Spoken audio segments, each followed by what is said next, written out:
श्रद्धा की murder mystery से पूरा देश दहल उठा। इतने क्रूर, अब इनके खौफनाक हत्याकांड के बारे में शायद किसी ने सुना हो आज तक। ऊपर से श्रद्धा के 35 टुकड़े करने के बाद कातिल आफ्ताब अमीन पूनावाला बार बार अपने बयान बदल रहा है। हर रोज पुलिस के सामने एक नई कहानी सुनाने लगता है। महरौली के जंगलों में श्रद्धा के शव के टुकड़े तलाशने वाली दिल्ली पुलिस इस वक्त सबसे ज्यादा शिद्दत से श्रद्धा का सिर तलाश रही है, क्योंकि अगर श्रद्धा का सिर मिल गया तो आफ्ताब का जुर्म सिद्ध हो जाएगा। लेकिन श्रद्धा के टुकड़े टुकड़े करने वाला आफ्ताब पुलिस श्रद्धा के कटे हुए सिर की कहानी तो सुना रहा है, लेकिन सिर कहां फेंका है ये नहीं बता।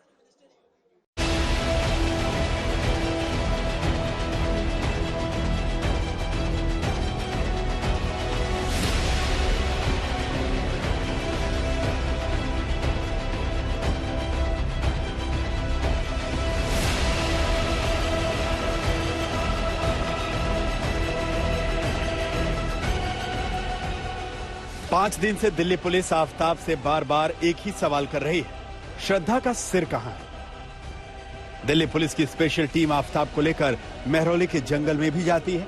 आफ्ताब से पूछती है कि उसने श्रद्धा का सिर कहां फेंका है, क्योंकि श्रद्धा का सिर मिलने का मतलब है case solve. Aftab Delhi police को कहानियां तो बता रहा है, वो बता रहा है कि उसने श्रद्धा के 35 टुकड़े कैसे किए। आफ्ताब ये भी बता रहा है कि उसने कैसे श्रद्धा के कटे हुए सिर को 3 दिन तक फ्रिज के अंदर रखा। आफ्ताब ये भी बता रहा है कि उसने श्रद्धा के कटे हुए सिर को मिट्टी में रगड़कर फेंक दिया। लेकिन कहां फेंका, कैसे फेंका, दिल्ली पुलिस आफ्ताब से ये राज अभी तक नहीं उगलवा पाई।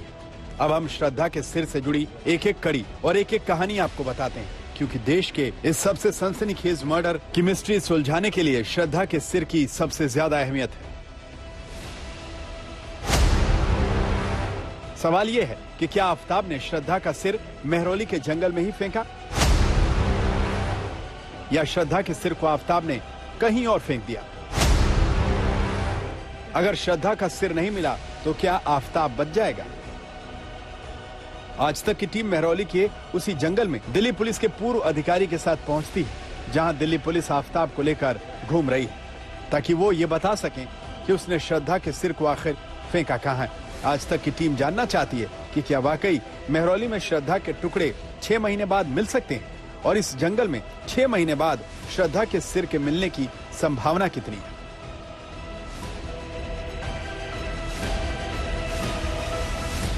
घने जंगल में कौन जानवर किसी टुकड़े को लेकर चला जाए। कोई भी मांस का टुकड़ा बदबू आएगी तो कोई कुत्ता बिल्ली जो भी आएगा उसको लेकर उठा के भाग जाएगा। तो उसको ये भी नहीं मालूम है कौन सी जगह रखा है, तो वहाँ पे मिलने के चांसेस बहुत कम रह जाते हैं इसमें। आफ्ताब रोज रोज नए नए खुलासे करता है और बेहद चौंकाने वाली बातें भी बताता है।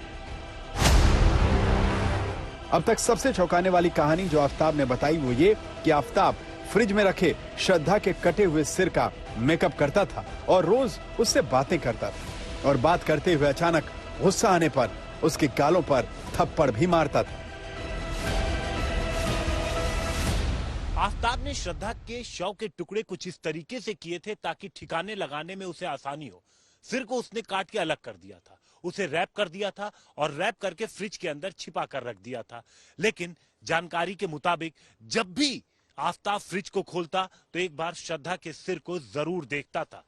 पुलिस की इन्वेस्टिगेशन में ऐसी कई बातें सामने आई हैं जिनकी लगातार तस्दीक करने की कोशिश पुलिस कर रही है, और यही वजह है कि न सिर्फ दिल्ली बल्कि 5 अलग अलग जगहों पर दिल्ली पुलिस की लगातार रेड जारी है। आफ्ताब ये भी बताता है कि उसने श्रद्धा के अंगूठे के सिवाय सभी टुकड़े जंगल में फेंके थे। पहले उन टुकड़ों को जंगल में फेंका जो जल्दी खराब हो सकते थे, जिसमें बदबू आ सकती थी। इसका मतलब आफ्ताब ने श्रद्धा का सिर भी जंगल में ही फेंका। फिर सवाल यह है कि श्रद्धा का सिर मिल क्यों नहीं रहा।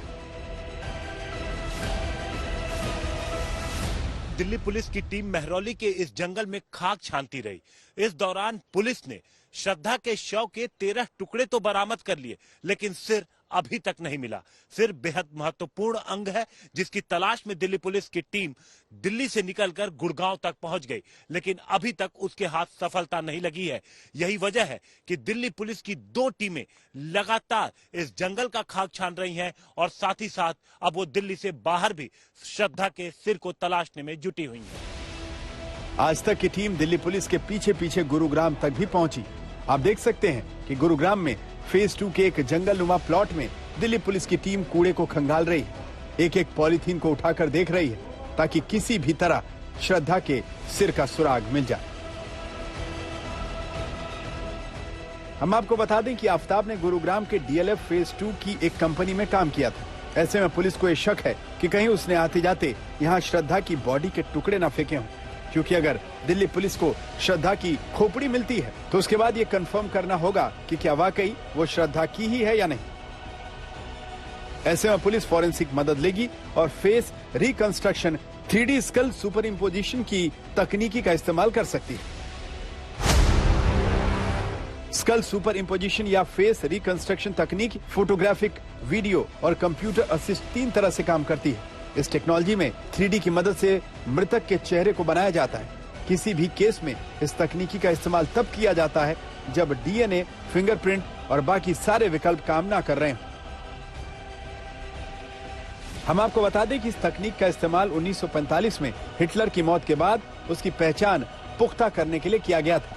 अगर हालिया केस की बात करें तो देश के चर्चित शीना वोरा मर्डर केस में डिजिटल स्कल सुपर इम्पोजिशन तकनीक का इस्तेमाल किया गया। शीना वोरा केस में उसका स्कल इस तकनीक की वजह से 100% मैच हुआ था। लेकिन इस तकनीक के लिए जरूरी है श्रद्धा का सिर मिलना, जिसके बारे में सिर्फ और सिर्फ आफताब ही बता सकता है। गुरुग्राम से नीरज वशिष्ठ और हिमांशु मिश्रा के साथ आज तक ब्यूरो।